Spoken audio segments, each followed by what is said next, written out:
Video yang memperlihatkan relawan di Gunung Semeru panik dan berlarian beredar di grup WhatsApp dan media sosial, Kamis, tanggal 16 Desember tahun 2021. Dalam video tampak beberapa petugas SAR tengah melakukan pencarian terhadap korban Gunung Semeru. Namun, mendadak berlari saat awan panas turun. Video tersebut juga dibagikan di media sosial Instagram, salah satunya akun @kol112 Surabaya.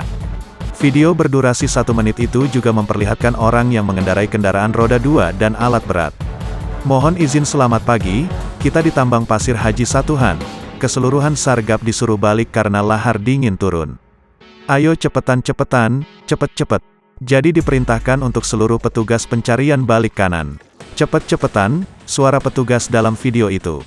Setelah video tersebut beredar, Kepala Bidang, Kabid, Rehabilitasi dan Rekonstruksi Badan Penanggulangan Bencana Daerah, BPBD, Lumajang, Joko Sambang angkat bicara. Ia membenarkan video tersebut dan menyebut kejadian direkam sekitar pukul 9.30 waktu Indonesia Barat. Video itu petugas yang ada di tambang pasir Haji Satuhan. Erupsi Semeru berupa awan panas guguran, APG, tercatat di seismogram amplitudo maksimum 25 mm lama gempa 912 detik.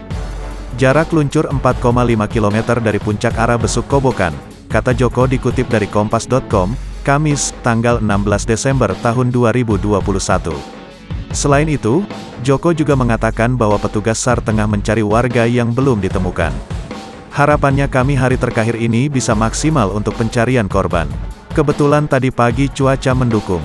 Semua tim gabungan SAR sudah ada di lokasi semua tadi, sambungnya.